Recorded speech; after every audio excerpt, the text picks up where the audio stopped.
अखण्डमण्डलाकारं व्याप्तं येन चराचरं तत्पदं दर्शितं येन तस्मै श्री गुरुवे नमः। आज का विषय है धारणा। योग दर्शन विभूतिपाद। धारणा के विषय में व्याख्यान प्रस्तुत हो उससे पूर्व विभूति पाद के विषय में प्रकाश डालना चाहूंगा। विभूति का अर्थ है उत्तम, सर्वश्रेष्ठ, उत्तम। विभूति के विषय में श्रीमद् भगवद गीता 10वें अध्याय में विस्तार पूर्वक बताया गया है। अर्जुन जो किंग कर्तव्य विमूढ़ था, क्या कर्तव्य है, क्या अकर्तव्य है, क्या करना चाहिए, क्या नहीं करना चाहिए, उसके लिए भगवान कृष्ण आत्मज्ञान की शिक्षा दी, कर्म योग की शिक्षा दी, आत्म संयम की शिक्षा दी और तदनंतर उसका विवेक जागृत हो गया और विवेक जागृत होते ही उसके मुख से यह प्रार्थना निकल पड़ा, किरीटिनं गदिनं चक्रहस्तम् इच्छामि त्वां द्रष्टुमहं तथैव तेनैव रूपेण चतुर्भुजेन सहस्रबाहु भव विश्वमूर्तिः। हे परमेश्वर, मैं आपके विभूति रूप का दर्शन करना चाहता हूँ, उत्तमोत्तम रूप का दर्शन करना चाहता हूँ, चतुर्भुज रूप में आपका दर्शन करना चाहता हूँ। यही विभूति रूप है। महर्षि पतंजलि ने सर्वप्रथम अपने योग दर्शन में प्रथम पाद में अनुशासन की शिक्षा दी, योग अनुशासन की शिक्षा दी, चित्त वृत्तियों के निरोध का उपाय बताया। तदनंतर साधन पाद में दुखों से निवृत्ति के लिए विभूति पाद को प्राप्त करने के लिए अंतःकरण की यात्रा में जाने के लिए अष्टांग योग की शिक्षा दी, क्रिया योग के विषय में बताया। अष्टांग योग के अंतर्गत साधन पाद में यम, नियम, आसन, प्राणायाम, प्रत्याहार,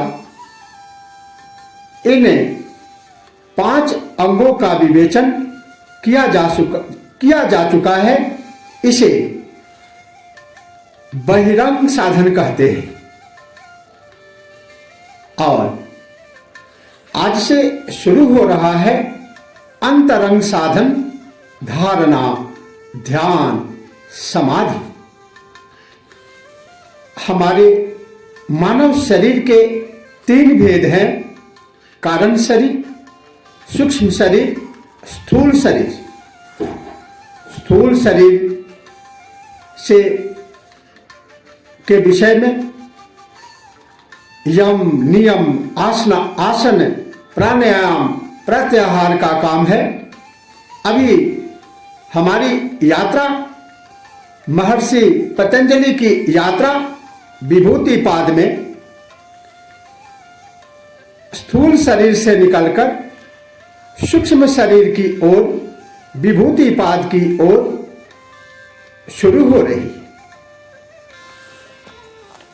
धारणा, ध्यान, समाधि, यह एक विभूति है, यह एक उपलब्धि है। इसमें कोई अनुशासन नहीं है, कोई क्रिया योग नहीं है, कोई एक्शन नहीं है।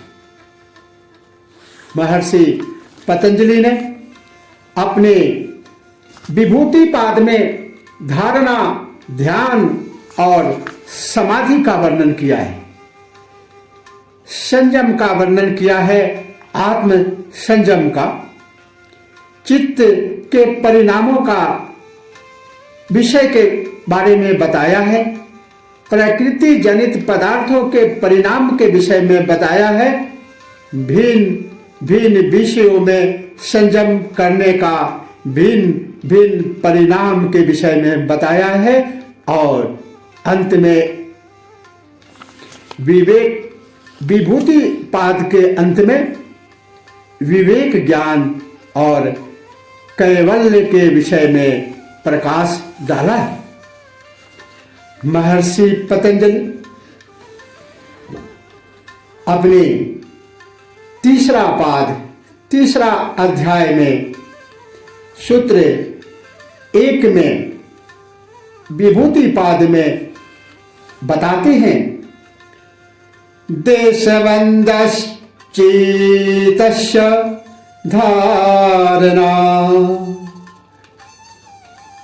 चित्तस्य देशबंध, बाहर या शरीर के भीतर कहीं भी किसी एक देश में चित्त को ठहराना धारणा है।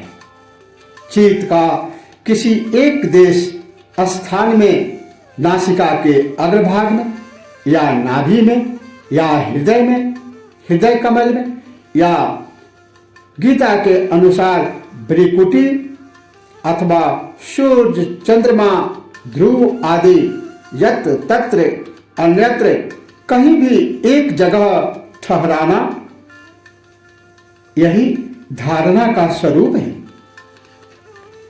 पूर्व में योग के जिन 8 अंगों की बात कही गई है, उनमें पहले 5 अंग बहिरंग साधन कहलाते हैं, जिनका वर्णन साधन पाद के अंतर्गत कर दिया गया है।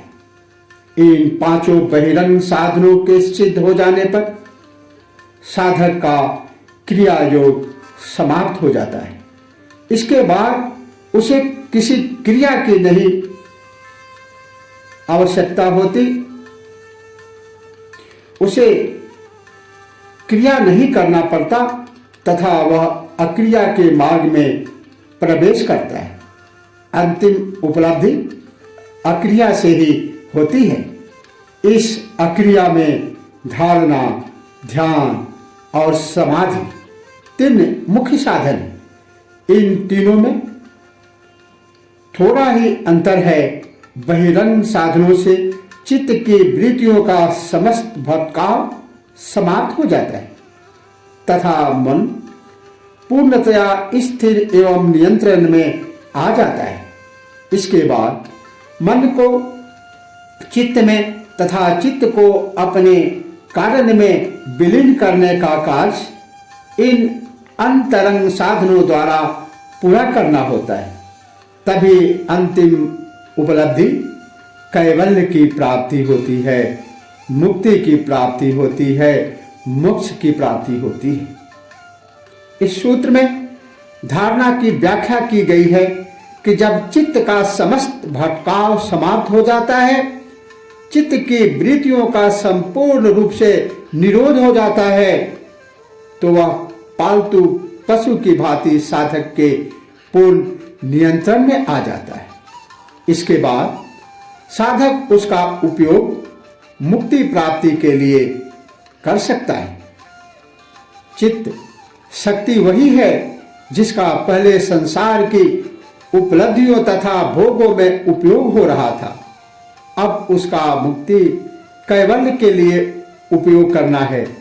इस चित्त को अब किसी भी एक स्थान पर अपनी इच्छा अनुसार केंद्रित किया जा सकता है। वह स्थान नाभि, कंठ, हृदय, भ्रिकुटी, नासिकाग्र भाग आदि शरीर के भीतर के स्थान हो सकते हैं, अथवा सूर्य, चंद्रमा, ध्रुव तारा आदि बाह्य स्थान भी हो सकते हैं। इन भिन्न भिन्न स्थानों पर चित्त के ठहराने को ही धारणा कहते हैं। धारणा का अर्थ होता है कंसंट्रेशन, जिसके अलग अलग फल होते हैं, जिसका वर्णन आगे के सूत्रों में किया जाएगा। धारणा से मन की शुद्धि होती है तथा उसका भटकाव मिट जाता है। मन निर्मल होने से जीवन मंगलमय हो जाता है। जीवन मंगलमय होने से सब कुछ मंगल ही मंगल होता है। सब जगह सुख शांति की अनुभूति होती है।